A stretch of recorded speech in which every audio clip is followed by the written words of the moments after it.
and Kirtan. So, welcome to the third module of Practical Devotional Service. I think just cut out the other microphone. Just bring the microphone. Feedback.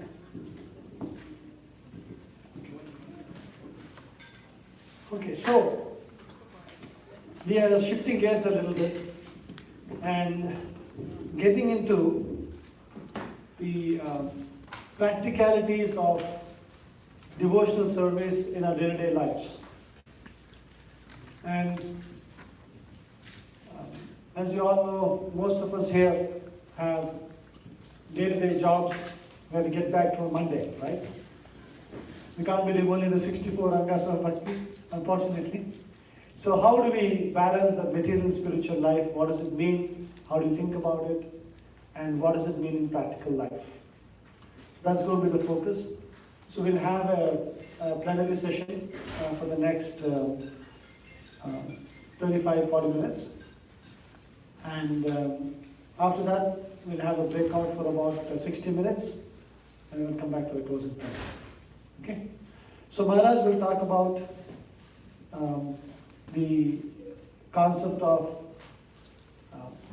conditioned activities as well as constitutional activities drawing from the Gita, and then we'll get into talking about using one and ashrama in devotional service. Hare Krishna. Om Jnana-Timirandasya Jnana-Anjana-Shalakaya Chakshurum-Veditam Yena Tasmai Shri-Gurave Namaha Namo Vishnu-Padaya Krishnaya Bhutale Srimate Bhakti-Vedanta Swami-Niti Namine Namaste Saraswati Deve Gauravani Prachade Nirvishesha Shunyavadi Paschate Jaya Shri Krishna Chaitanya Prabhu Nityananda Shri Advaita Shri Vasari Prabhu Hare Krishna Krishna Krishna Hare Hare Hare Rama Rama Rama Hare Hare.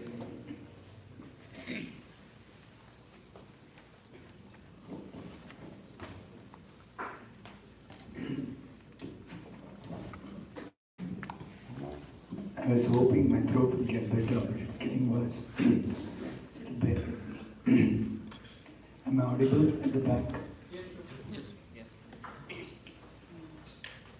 So what is the challenge for everyone is to apply these principles in your daily life.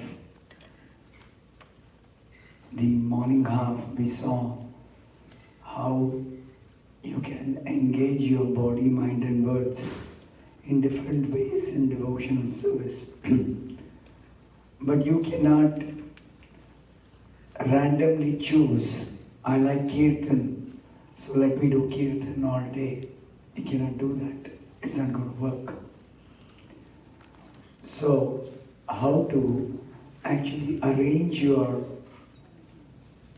daily activities so that you don't neglect your duties, your responsibilities towards your family, towards society, and also be able to do some practical devotional service so that you keep making progress towards the perfection of completely engaging in and constitutional. Conditional activities are those which we do for maintaining our body, like we have to.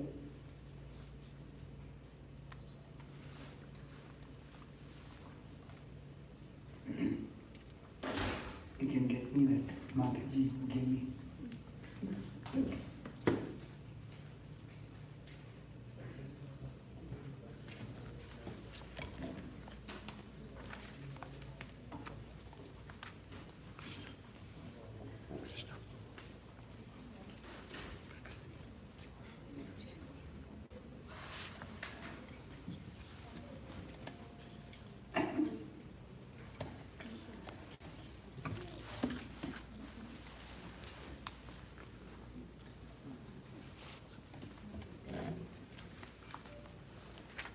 So conditional activities are activities which we do to maintain our body,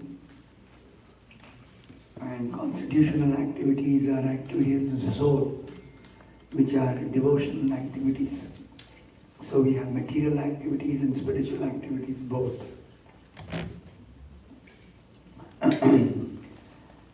Now, under a misconception that we are the body, we were almost completely engaged only in material activities before coming to Krishna consciousness. Now that we have come to Krishna consciousness, we've added some spiritual activities to our routine. We are doing some devotional service. But then how to increase without, completely neglecting or without affecting our duties. For that, we have to understand the concept that the Vedic culture, the civilized human society, was divided into 4 varnas and 4 ashramas. Now if you study what is varnashrama in the Bhagavatam or even in the Bhagavad Gita, then you can very well make out that is not practically applicable in our present day situation. We cannot say exactly that I fit into one of the 4 varnas and therefore my method of livelihood becomes well defined. You cannot say that anymore. And also, our society is not organized like that. In a Vedic culture, everybody used to grow food. None of us maybe grow food now. So it's not going to work. The traditional definition of varnashrama. But the principles of varnashrama aim at how to worship Vishnu. This is explained in the Vishnu Purana. Varnashrama charavata purushena parapuman Vishnu aradhyate nanya pantha tattosha karanam. The aim of varnashrama is to satisfy Vishnu by all our activities, to please Vishnu.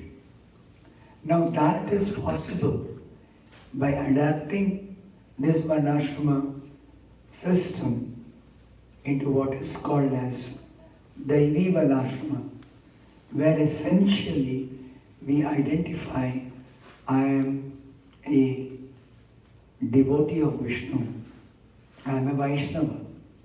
And that is true irrespective of what your present situation or condition is. Because the soul is constitutionally a devotee of Vishnu. So you are spirit soul. So you are a devotee of Vishnu. But you also have got your body-mind system. So fitting this current situation of your body and mind system to your original position as a devotee of Vishnu is the way to do it is Daivi Varnashrama, where you engage in regulated devotional service. So for regulated devotional service, Rupa Goswami says you have to actually arrange your day in such a way that morning you have some devotional activities. You rise early in the morning, you take a bath, freshen yourself, and do some chanting, hearing, worshipping. And after that, you carry on with your material duties of whatever students do their studies, go to school, or the householders, they do their householder duties. They go to work or they do whatever the duties at home. Like this, and again in the evening, you come back from work or you come back from school work, you finish your household duties and again do some devotional activities. Now this has to be also considered in your different stages in life. This kind of division will keep varying. What you do, when you do, how much you do. The goal is that you start off with little activity, some activities of devotional service, but you keep increasing. Especially the stage of retirement is the stage when you don't have any more responsibilities and you are ready to enter this phase of completely dedicating yourself for fully doing devotional service. So in the Varnashrama system, they say Brahmacharya, Grahastha, Vanaprastha, Sannyas. So sannyas may not be relevant in terms of modern situation. So we may discuss about Brahmacharya, Grahastha, Vanaprastha. So Prabhupada says Brahmacharya is student life. It's not difficult to understand. In the beginning stage, you engage in study, getting some education, getting some training. And then householder life, Grahastha, maintain a family and raise a family and lead a Krishna conscious family life. And then retired life is when the remaining part of your life you're going to only do devotional activities. Now, not like it is described in the scriptures, a Vanaprastha would go to the forest, Panchashodham Manam Vrajit, and age of 50, go to the forest and then practice severe austerities. That is not applicable for us. Prabhupada says, forests are no more suitable place for dwelling for spiritualists. So, Bhartam Grahamanda Kupam Vanam Gato Yadharim Ashrayet. The real purpose of going to forest is to take complete shelter of the Supreme Lord, Hari. So that you can do in your own home. You don't have to leave home. As I said in the morning, if you make your home a temple, your home is Vrindavan. So you stay at home, which is as good as Vrindavan. But at home, you don't have any more responsibilities. You engage in devotional service. Now, suddenly to stop all other activities and only do devotional service will not be so easy. But if you have done devotional service even during your householder life, then you already are doing devotional service. You simply have to increase the devotional activities, and you already have progressively been increasing even before you come to the stage of retirement. So it will be very smooth transition, and then you'll be able to almost completely dedicate yourself only for spiritual activities in your stage of retired life. And that way you prepare to go back to Godhead. So, with this background, in the breakout session, we're discussing various activities in these different stages of your life, and depending on whether you're doing one type of occupation or some other type of occupation, different means of earning livelihood, whatever it may be, how you actually adjust, balance, and work it out in different phases, in different situations, in different times, you're able to do your duties at the same time prepare yourself for coming to the stage of completely engaging fully in devotional service.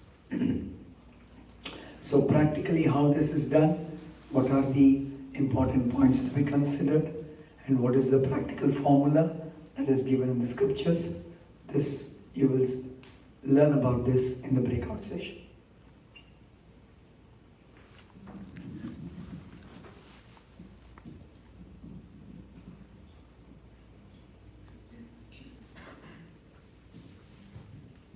So we're just wondering if anybody has any questions or thoughts from the morning or and preparation for this.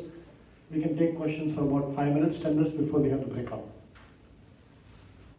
Yes, okay, I'll give you the.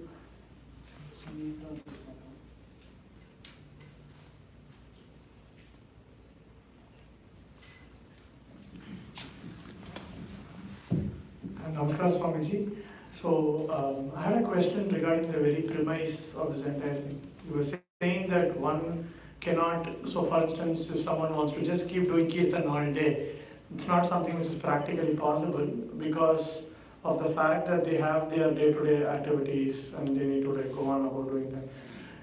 In this spectrum, where do people who are, so there are examples of bhaktas in the itihasas who have totally been involved with the Supreme Lord at a level where they have even gone to the point of ignoring a lot of their day-to-day things which relate to their livelihood.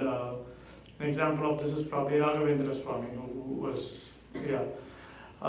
So how do great souls such as those fit in this spectrum? They don't fit in this at all. They're exceptions. Okay.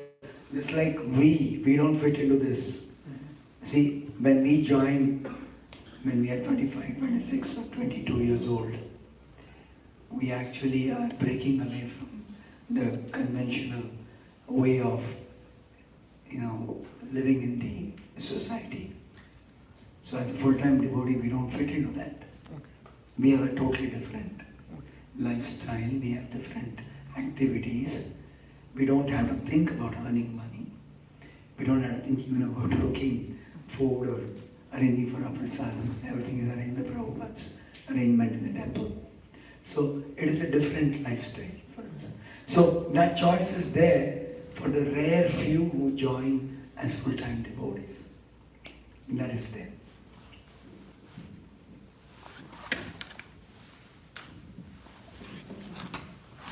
Maharaj, on that note, you said that when you decided to join Prabhupada's mission, then your family was not very Happy about it. So how did you make that decision? Because I'm sure you must have been torn between trying to keep your parents happy, society. Yeah, let me just tell you that I was the apple of the eye of my parents. I was a very obedient boy. And that's why it was more of a shock for my parents that I decided to leave them. And I was handing over all the money I used to get as salary to my mother. So you can imagine what my mother's feeling would have been. Such a nice boy. What happened to him? Somebody's brainwashed him. Somebody spoiled his head. Made him crazy. He's gone mad. So, but then also, one more thing was, that while I was working in US and I was also going to the temple, I would come to the workplace and discuss with my colleagues.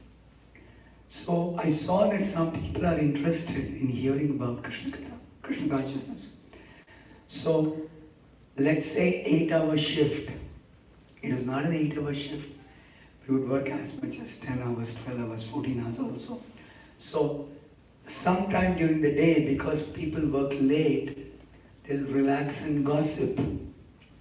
And the boss will not mind because he knows that even if they are not spending time working now, they'll anyway finish the work and go home.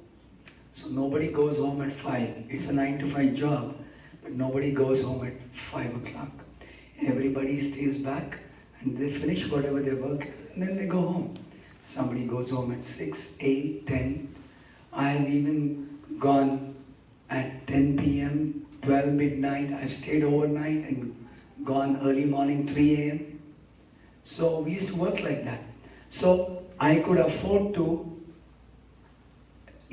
discuss about Krishna consciousness in the morning hours when people relax, because previous night they worked late. They don't come to office and start working. And the boss also is kind of lenient. So that time when they start gossiping, obviously they're talking about all useless stuff. They don't have any real stuff. That is when I start putting some ideas about what do you think is the goal of life? They'll say, why are you so philosophical? I say, you people are all wasting time. I found something very wonderful. I discovered it upon something new. So I will just tell them something about Krishna consciousness. And few of them will take interest and start discussing. And then slowly I get them involved. At least 2 of them or 3 of them will be very serious. Then I give them a book, they start reading. So I started preaching like this. And then in about 6 months' time, I could see that I was able to do what others could do in 8 hours or 10 hours. I could do in 5 or 4 hours. My efficiency was going high because I started chanting Hare Krishna. So my boss was observing this and my colleagues were seeing this, and one day they asked me, how is it that you are able to do more in less time? So I told them the secret is that I am chanting Hare Krishna. I am doing a mantra meditation program every day. So a few people got interested and they started chanting Hare Krishna. So I was seeing that half the day I am engaging in preaching and other half of the day I am working. But then I was not very happy about it because I am not doing justice to my job. I am taking a salary, but I am not working 8 hours. And I used to be, later on, the first one to go to the office. I used to go even sometimes at 5 p.m. My whole schedule changed. I would go to work. I would not spend any time in the coffee room. I would not gossip with anybody. Then I would finish off my work sometime in the afternoon at 2 o'clock. If I talk to people in the first half of the day, then I will stay back in the second half of the day and work, finish at 6 o'clock and go home. Otherwise, I can go home at 2 o'clock. So my boss was shocked, what's happening? I also decided that I cannot continue like this. And I decided that I'm rather going to go for preaching completely by joining the temple. So that is when I decided I'm meant to actually dedicate myself for preaching, because that's what I like to do. And why should I be working and then not doing sufficient amount of work? Neither I like to do it, nor am I doing justice to the salary I'm taking. So I don't have to bother with all this. I decided to quit my job. Of course, to tell you the fact, my family members, everyone accepted after a few months after I joined. I got 3 sisters and 1 brother, and my mother, my 4 siblings and my mother, all of them accepted except my father. My father, because he was coming from a different background, so he had difficulty accepting the process of bhakti. He comes from a Mayavadi background. He belongs to the Shankar Mat, if you know what that means. So they are into different kind of austerities. So he said, if you wanted to join an ashram, why didn't you join the Shankar Mat? Because I was trained up like that in my childhood. So anyway, I didn't want to argue with him. I didn't want to debate with him, because that was the way we were raised. But anyway, I didn't say anything. But he was unhappy about the fact that I didn't join the Shankar Mat and I joined Hare Krishna movement. So anyway, all my my mother and my 4 siblings, they all started chanting, they started practicing, they gave up, eating outside. They would just cook at home often without onion garlic, and then they would very nicely follow everything.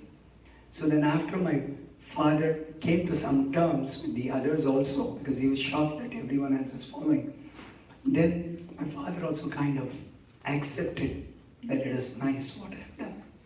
And then there was no more any bad feeling at home. And after my father passed away, everybody kind of became a devotee at home. So my home was like, my former home, whatever, Purasham, was like a devotee's house only. There was no problem after that. Does it answer your question? Yeah. Any last question before we break out? Hare Krishna Maharaj.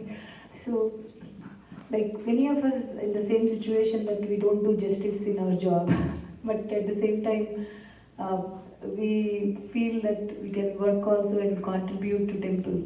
So, is the thought process good that we are not doing justice like 8 to 10 hours of work? No, I'm telling, I was feeling I was not doing justice because I wanted an excuse to go and join full time.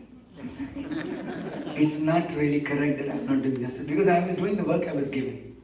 My boss, when I was leaving, I told him, I'm not quitting this job because I'm getting a better salary or I'm looking for some change of my profession, nothing of that kind. And my boss was very happy with what I was doing.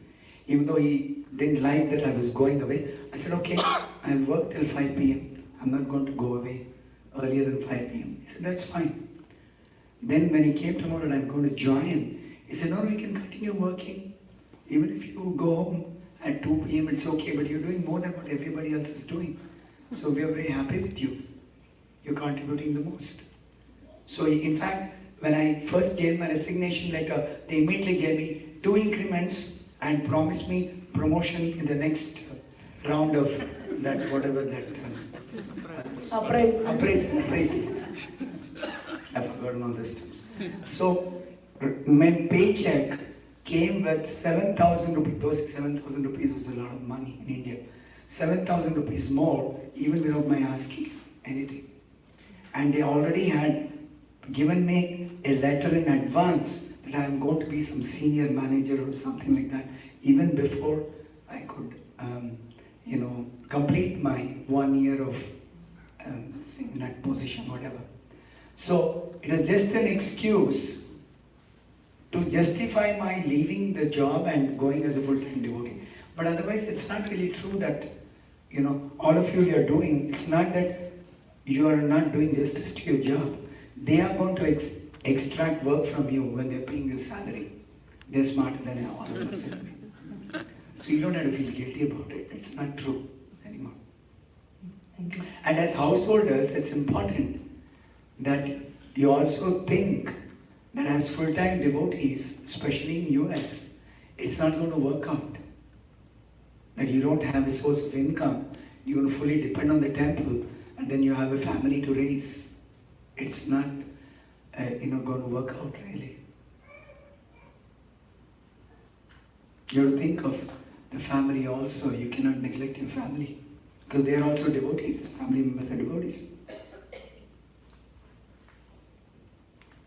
So some exceptional cases, yes, can join the temple, can leave home. See, I had my brother to take care of my family, and my sisters were all taking care, and even now they're taking care of the family. So there is no, I had that luxury, I would say.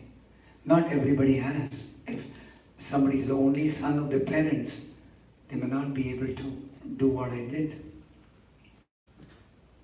So, and given the situation that financially temple may not be able to support, so many families, let's say hypothetically all of you just quit your job and just come to the temple and say, you just give me prasadam, give me a place to stay, we will do whatever service you say. Well, the idea is very nice from a Krishna conscious perspective, but practically how do we organize?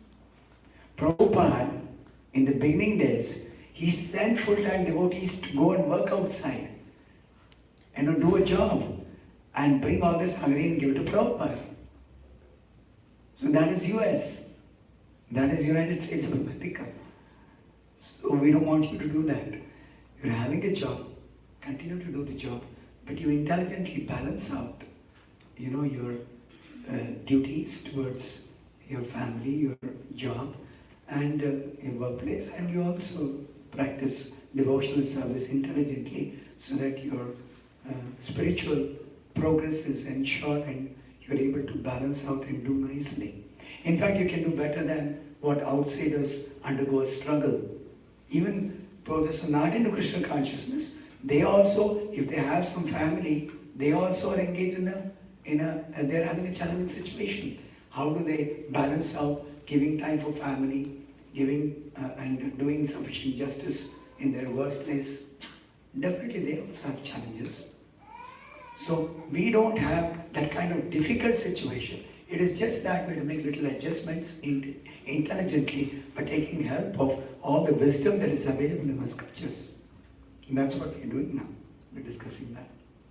Okay? Thank you. Thanks, thank you. So, you all remember your breakouts? Yes. Any new people who've come since morning? Everybody knows your numbers? You sure? Yes. Okay. So those who don't know your numbers, just lift up your hand, we'll give you a number. It's only 1, 2, 3, 4. Okay. 1, 2, 3, 4. I think I see 2 newcomers. Okay. So let's do like this. Where is place?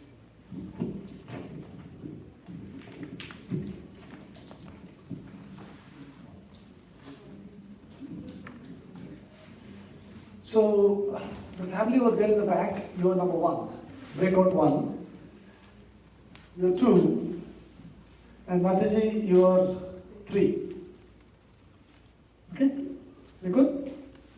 Wonderful. So all of you know your rooms. 1 and 2 goes that way in the back. 1 is on the right side.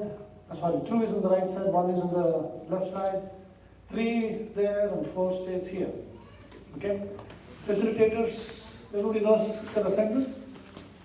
Wonderful. Hare Krishna. We'll come back here at 4:15. Okay, we'll come back here at 4:15.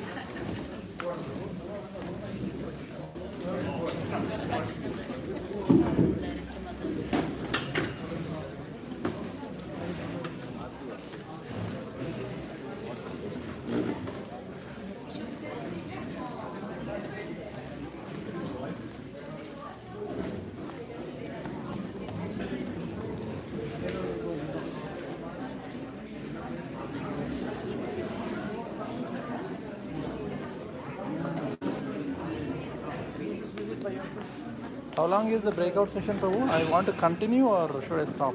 Stop. Breakout now, right? Okay. Okay guys who are watching, we are stopping the stream.